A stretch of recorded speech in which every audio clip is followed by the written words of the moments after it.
Bem-vindo ao programa Hora do Estudo Bíblico, com o doutor e professor Lehmann Strauss. Este estudo é o resultado do tempo pessoal com o Senhor, da experiência de ministério pastoral e das conferências bíblicas do Dr. Lehmann Strauss, que nos instrui e encoraja com o ensino da Palavra de Deus. Agora com você, Hora do Estudo Bíblico, na apresentação de Aurélio Campos. Mais uma vez, muito obrigado por ouvir o programa Hora de Estudo Bíblico. Abra sua Bíblia no livro de Romanos, capítulo 8. Vamos começar hoje com o versículo 12. Mas primeiro, vamos orar. Querido Deus, nós te agradecemos pela tua santa palavra e pelo Espírito Santo, nosso professor. Te pedimos por todos aqueles que serão expostos à verdade da tua palavra durante este programa, este estudo. Trabalhe em seus corações e mentes, Senhor. Que aqueles que não conhecem a Ti, ó Deus, possam ouvir e chegar ao conhecimento da verdade. Por aqueles que são salvos, te pedimos que possam ser edificados através deste programa. Oramos e pedimos em nome de Jesus. Amém. Romanos, capítulo 8, versículos 12, 13 e 14.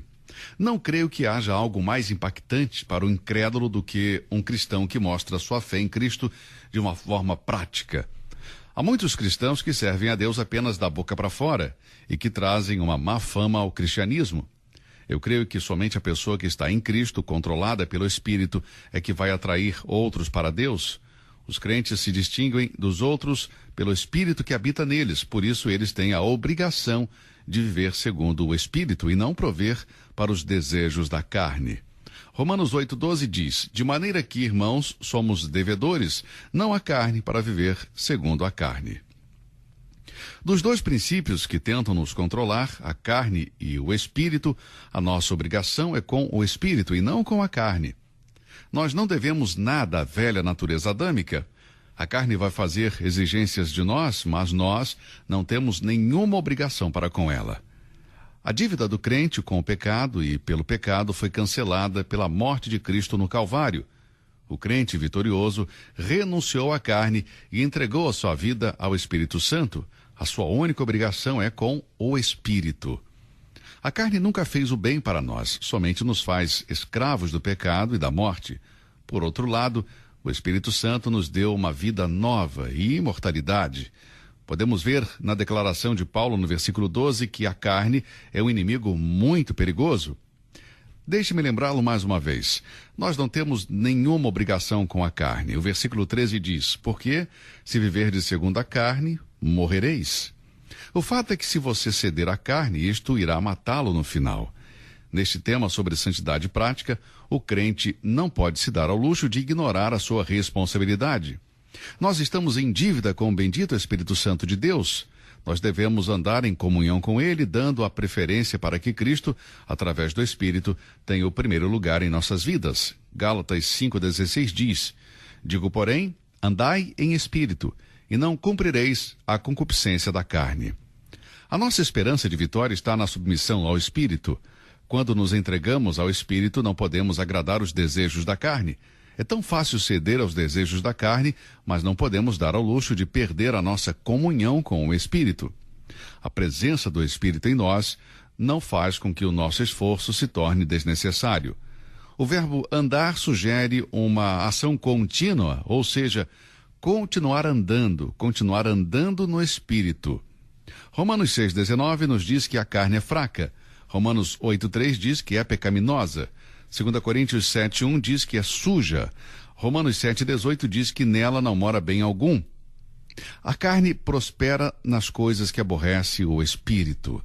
Assim como o filho pródigo quando estava longe do pai. Ele desejava encher o estômago com as alfarrobas que os porcos comiam. Sim, a carne prospera neste mundo, por isso Paulo exorta em Romanos 13,14. Não fiquem premeditando como satisfazer os desejos da carne. Não exponha a carne aos desejos maus. Não vá a lugares onde os apetites da carne se satisfazem. Se você mostrar interesse na velha natureza, você vai ignorar a nova. Se você alimentar a velha natureza, vai enfraquecer a nova, e ao fazer isso, estará convidando o pecado em sua vida. Não vamos prestar atenção à nossa velha natureza, mas às coisas de Deus, pois não podemos confiar em nossa carne. Romanos 8,13 diz: mas, se pelo Espírito mortificardes as obras do corpo, vivereis. O corpo aqui é o instrumento pelo qual a velha natureza é gratificada. E é através dos sentidos que a carne se satisfaz. Neste versículo vemos tanto a responsabilidade humana como a intervenção divina. Mortificardes as obras da carne. Mas o poder pelo qual nós podemos fazer isto provém do Espírito. A carne, a velha natureza, não pode ser destruída, mas nós podemos viver as nossas vidas sem nos deixar dominar por ela. Podemos fazer morrer as obras da carne. Isso não é algo que acontece uma vez e pronto, é algo contínuo. O desejo pelo fumo, pelo álcool, pelo sexo ilícito desapareceu quase que por completo da minha vida, mas o dispor-se para os pecados ainda se levanta e exige ser satisfeito. Quando eu era jovem, essas coisas me incomodavam muito, agora já não mais.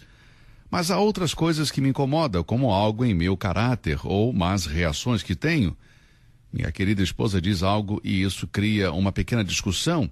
E não é o que ela diz que provoca esta discussão, mas a minha reação não espiritual ao que ela diz.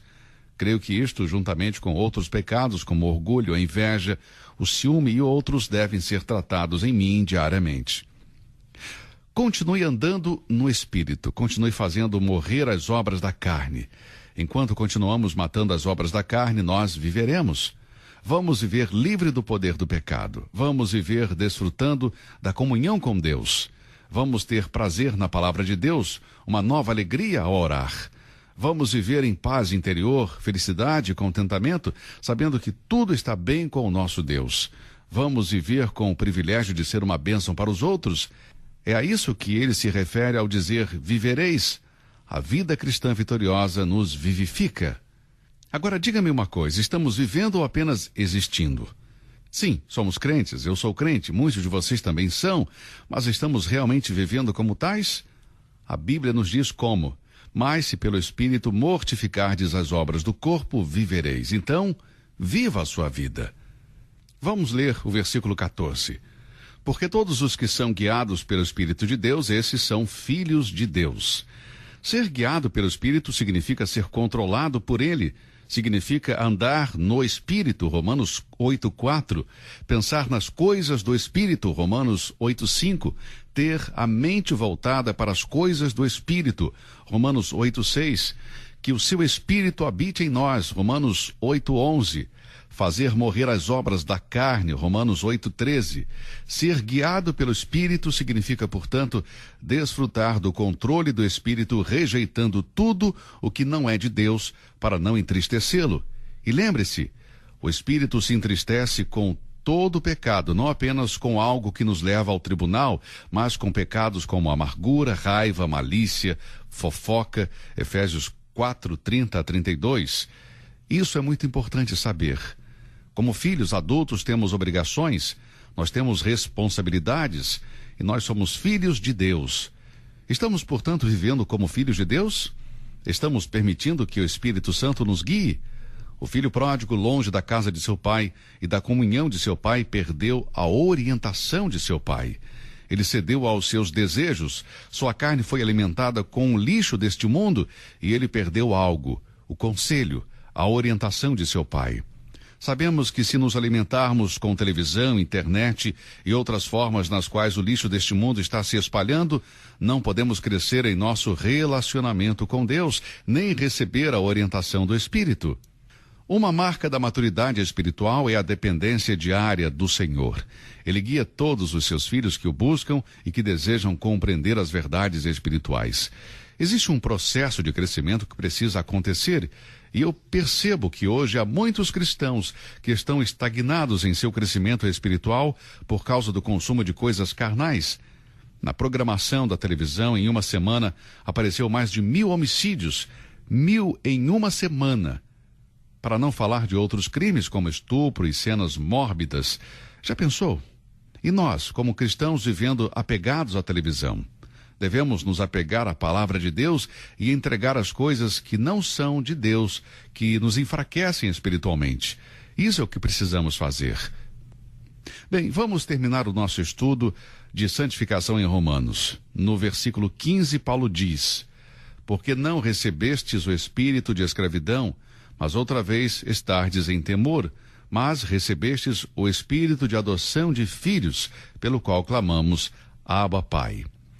Observe que temos dois espíritos neste versículo. A diferença entre os dois é que o espírito de escravidão é mau, enquanto o espírito de adoção é o Espírito Santo. Os filhos não são escravos, e como filhos de Deus nunca seremos colocados em uma posição de escravos por Deus. Um espírito de escravidão só pode nos encher de medo. Não é maravilhoso que, como filhos de Deus, não temos nada a temer? Eu não tenho medo de Deus. Eu tenho um temor reverencial, mas não tenho medo. Antes de conhecer a Cristo, eu estava em um estado de escravidão, e com medo do juízo e da morte que aguarda todo pecador. Mas agora, as coisas são diferentes. O Espírito Santo veio habitar em mim e tirou todo esse medo. Em vez de ter medo quando penso em Deus e no futuro, agora me aproximo de Deus com reverência e amor. O espírito de medo e ansiedade por causa do castigo, como os escravos experimentam, está ausente no coração dos filhos de Deus, pois temos o Espírito de Deus em nós. Quando o filho pródigo voltou, ele estava pronto para ser um servo de seu pai, mas seu pai não tinha nada disso preparado para ele. Seu pai mandou trazer a melhor roupa, o anel, sapatos, e então disse: porque este filho estava morto e reviveu, estava perdido e foi achado. Quando o rapaz voltou, todo o medo desapareceu de seu coração, não porque ele merecia, mas porque a graça foi derramada sobre ele. Assim acontece com aqueles que estão em Cristo. O medo desaparece. Paulo diz no versículo 15: mas recebestes o espírito de adoção de filhos, pelo qual clamamos, Abba, Pai. Em Gálatas capítulo 4, versículo 6, o Espírito Santo é aquele que clama, Abba, Pai. Aqui em Romanos, o mesmo clamor vem dos nossos corações. Eu creio que isso mostra o quão próximo o espírito regenerado do homem está no Espírito Santo. É obra do Espírito Santo convencer o homem de que ele é um filho de Deus. Agora, é muito importante entender isso, porque todos os que são guiados pelo Espírito de Deus, esses são filhos de Deus. Romanos 8,14. E é muito importante que saibamos o seguinte: o mesmo Espírito testifica com o nosso Espírito que somos filhos de Deus. Romanos 8,16. Como isso é importante? Que a vida de cada um fale por si mesma. Como uma pessoa sabe que é salva? Bem, o Espírito testifica com o seu Espírito que você é um filho de Deus. Eu sei que sou salvo porque a Bíblia me diz isso. A Bíblia diz, todo aquele que invocar o nome do Senhor será salvo. Atos 2:21, Romanos 10:13. Eu sei que sou salvo porque a palavra de Deus diz. Eu confio no que Deus diz. Em segundo lugar, eu sei que sou salvo porque o Espírito Santo testifica com o meu espírito. Eu sei que sou salvo. O fato de outras pessoas dizerem que eu sou salvo não me torna salvo. Como os outros sabem que eu sou salvo? Bom, pelo meu próprio testemunho, não só pelo testemunho de meus lábios, mas da minha vida, pelo meu comportamento. As pessoas só podem saber que eu sou um filho de Deus pela maneira em que eu me comporto. Como eu me comporto como marido, como pai, como professor da Bíblia e como cidadão do meu país. Isso somente revela aos outros se eu sou salvo ou não. Eu sei que sou salvo, mas os outros vão saber que eu sou salvo somente quando eu manifestar evidências de uma vida cristã realmente verdadeira. Paulo diz no versículo 15, mas recebestes o Espírito de adoção de filhos, pelo qual clamamos, Abba, Pai. O Espírito Santo dá testemunho do espírito humano da relação do crente com Deus. E eu digo novamente, isso mostra o quanto o espírito regenerado do homem está ligado ao Espírito Santo. O Espírito Santo testifica com o espírito humano a relação do crente com Deus. E eu digo novamente, é sua obra e não nossa convencer o homem que ele é salvo. Nem é nosso trabalho convencer os homens que somos salvos. Algumas vezes vi crentes levar alguém a Cristo e dizer para outra pessoa, agora você é salvo, você está salvo. Ouça bem, se você pregar para alguém, deixe que a Bíblia e o Espírito Santo convença essa pessoa, se ele é salvo ou não. Mas vamos ver essa palavra Abba. Aqui no versículo 15, a palavra Abba, em aramaico, é o equivalente a papai. É um termo carinhoso. Neste versículo temos o mesmo termo usado pelo Senhor em Marcos 14:36. A repetição, creio eu, dá ênfase ao aspecto afetivo. A adoção em si ainda é algo no futuro. Creio que Romanos 8 deixa muito claro quando diz que estamos esperando pela adoção. Muitas pessoas não entendem o significado da adoção, elas pensam que nós fomos adotados na família de Deus. Na verdade, não fomos adotados na família de Deus. Nós nascemos na família de Deus. Agora nós temos o espírito de adoção no versículo 15, mas o versículo 23 diz: esperando ansiosamente nossa adoção como filhos, a redenção do nosso corpo. A adoção do crente ainda não aconteceu, não tem nada a ver com a regeneração. Regeneração e adoção são doutrinas diferentes, dois temas bíblicos bem diferentes. Eu não sou um filho adotivo, mas um filho regenerado. Eu nasci de novo na família de Deus. Não fui adotado na família de Deus. A adoção é futura. Romanos 8, 23 diz que, esperando a adoção. Se já fôssemos adotados, não esperaríamos. Mas o que é adoção? Aqui no versículo 23 diz, a redenção do nosso corpo. Portanto, esperamos a adoção, isto é, a redenção do nosso corpo. Nossos corpos ainda não foram redimidos, é um evento futuro, mas nós temos o Espírito de adoção, que é o Espírito Santo. O Espírito Santo habitando em nós é o penhor, a garantia, a prova de que todo filho de Deus um dia terá um corpo redimido e glorificado. Vai ser semelhante ao Senhor Jesus, portanto a adoção é futura. Quando um pecador se torna um filho de Deus é através da regeneração, quando ele nasce de novo. Mas a adoção é pegar alguém que já é filho de Deus, nascido de novo, e colocá-lo na posição de um filho perfeito. Estamos esperando este dia. Nenhum de nós é perfeito, por isso esperamos esse dia. Isso acontecerá no futuro, no arrebatamento, quando nós, os crentes, seremos semelhantes ao Filho. 1 João capítulo 3 diz: vejam como é grande o amor que o Pai nos concedeu, que fôssemos chamados filhos de Deus, o que de fato somos. Por isso, o mundo não nos conhece, porque não o conheceu. Amados, agora somos filhos de Deus e ainda não se manifestou o que havemos de ser, mas sabemos que quando ele se manifestar, seremos semelhantes a ele, pois o veremos como ele é. Como era Jesus? Perfeito, em um corpo glorificado. Assim nós seremos também quando ele vier. Neste momento vai ser realizada a adoção, a redenção do nosso corpo. O versículo 23 do capítulo 8 deixa bem claro que este é um evento futuro. Deus é nosso Pai e nós somos seus filhos hoje. A presença do Espírito Santo em nós, que é chamado o Espírito de adoção aqui, é a garantia de que seremos aperfeiçoados no dia em que Cristo vier para nós. Todo crente está predestinado para isto, para a perfeita santificação que Deus estabeleceu. E enquanto aguardamos a sua vinda? Não conheço nada que tenha um efeito mais santificador que o retorno iminente de nosso Salvador. Viver cada dia com antecipação e expectativa da volta de Cristo é uma verdade maravilhosa. Isso nos ajuda a viver de maneira correta e certa. Viva cada dia como, talvez ele venha hoje para me levar para o céu. Isso desafia o meu pensamento, o meu falar e também o meu comportamento. A santificação é uma verdade maravilhosa. Ela é ensinada na Bíblia em 3 etapas diferentes. Primeiro, a santificação preparatória. Depois, a santificação posicional. Todos os crentes foram santificados posicionalmente, ou seja, foram separados pelo Espírito.